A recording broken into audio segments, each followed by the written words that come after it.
Juja MP Koimburi is now found injured and he couldn't speak because of torture he received after the abduction. Kwa sababu sijui huyo ni mchana. Mimi alikuwa pale anaitana hivi.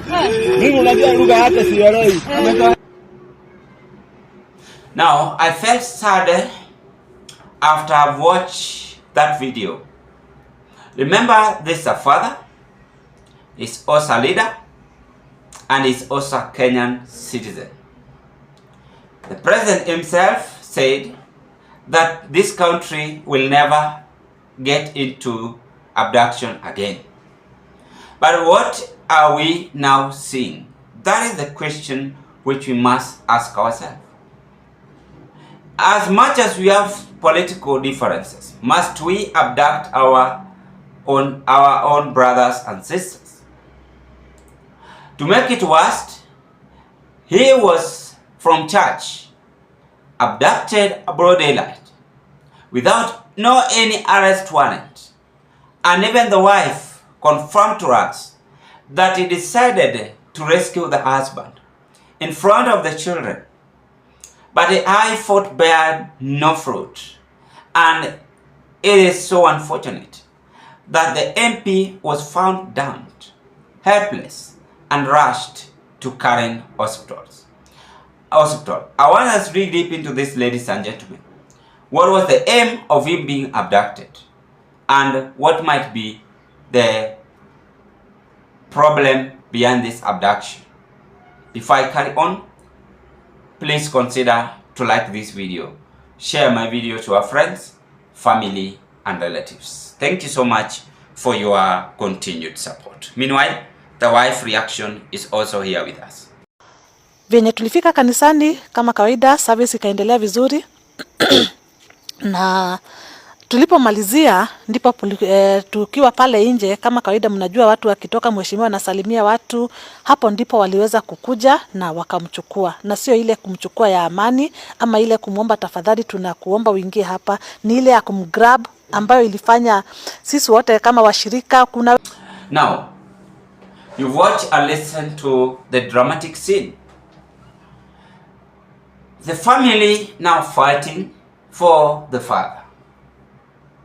The police officers are not even seen in public or even talking about what happened for the MP to be abducted. They never come out and said this and even apologize. I only saw it on the president page condemning that movement and saying they are sorry as leaders of this country. Then after I watched even Ruto's apology, I asked myself this question: why are all these things happening in this country? Yet he is the commander of defense forces.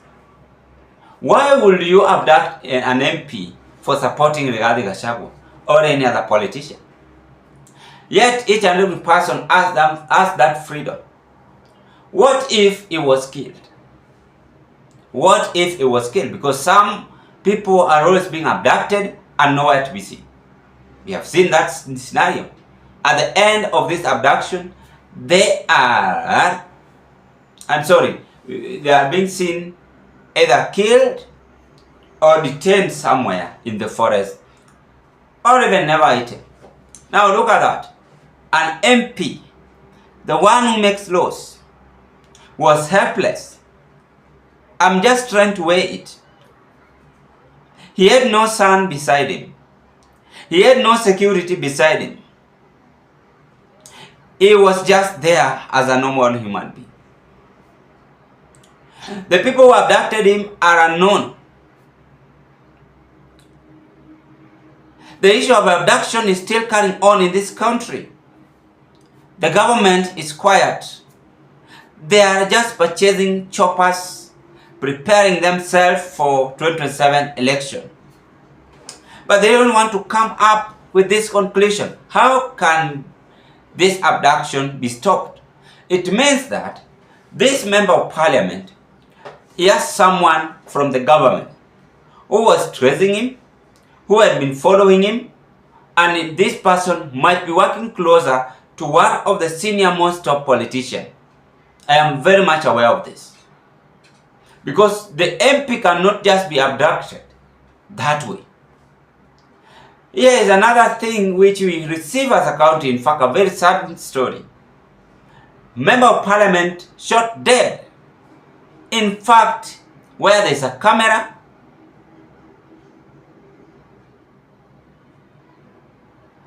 people were there, and the government said, we are going to do investigation.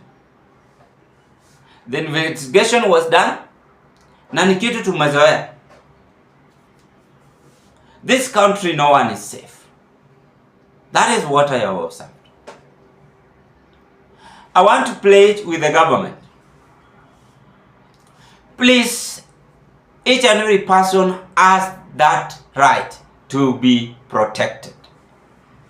From the presidency up to wananchi, kila mtu ako na hiyo right. We must now behave well as leaders. And we must now also ensure that this country is safe. These people who are being sponsored to abduct someone, do you think you will stay forever in this earth? That's the question I'm also asking. You abduct someone's father, you abduct someone's mother for no reason, just for 500,000, just for 1 million, just for 5 million, then after all, life continues. It is so sad that the MP was helpless, he was dumped, they did not even show him respect, and it went that way. The only thing, it was rushed to carry, which is okay. What if they did for him what we call giving him some drugs in the car, which might take even 30 hours, 72 hours for him to die? There's so many things happen during abduction. Only you and God knows. But for how long will we pamper this spirit of abduction? It is now upon Ruto's administration to work very smart, and I want to call more comment. You are killing the future of this country. In fact, you are making this country to be insecure because of your leadership reluctant.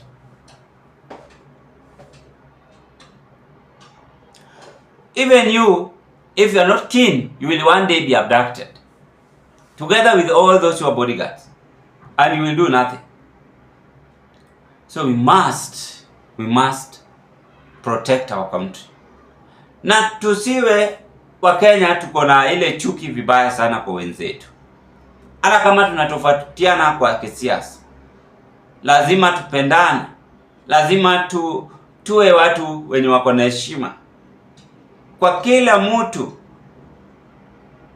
and this will not happen again. Tusiwe na tamaa. Let us not be convinced by some of evil-minded politicians who just want someone's life to be taken away that way, as if we will not die. Death is for us all. But why will you force someone's life to be cut short? Or why will you abduct someone's father that way after a church, or even if he was not in the church? As if you don't have our constitution. You have to follow right. If he has done mistake, give him arrest warrant, take him to the police station, and be asked what crime did he commit. The same way to me, rather than abducting someone illegally. It is sad and so wrong. Ladies and gentlemen, what are your take? I rest my case at this point. I wish you all the best. Bye bye.